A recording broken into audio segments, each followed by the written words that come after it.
Today we will learn how to easily manage plugins with Autoplugin.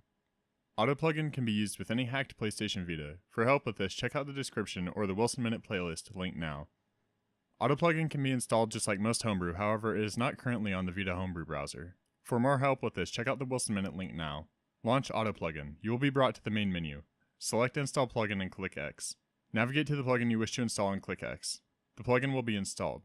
Repeat this step for all plugins you wish to install. Note that some plugins help you set them up automatically. Return to the main menu and select Exit. You will be prompted to reboot to enable plugins.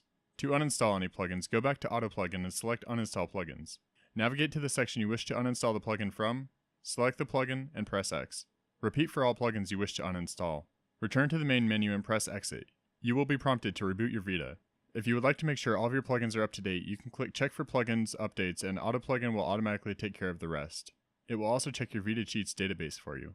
If something goes wrong and your Vita will not boot, it is not the end of the world. Simply turn your Vita all the way off and then boot it again, this time holding the L trigger. This will skip all of your installed plugins and your Vita should boot normally.